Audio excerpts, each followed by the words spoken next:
অনেক দিন খোঁজাখুঁজির পর দেশি মোরগ যখন পাওয়া গেল, তো আজকে সেটাই রান্না করব।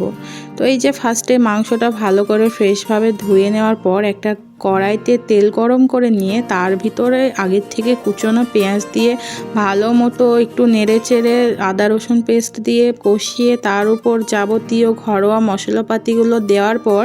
একটা বড় সাইজের টমেটো কুচি দিয়ে লাল লাল করে সুন্দরভাবে যখন তেল ছেড়ে এসেছে তখন আগের থেকে ধুয়ে রাখা মাংসটা দিয়ে দিয়েছি।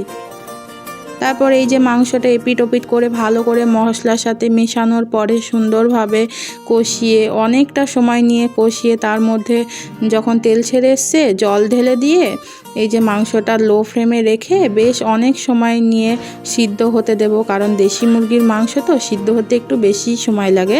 তারপর এই যে অনেকটা জল মরে আসলে আমার মাংস রেডি, দেশি মোরগের পাতলা ঝোল।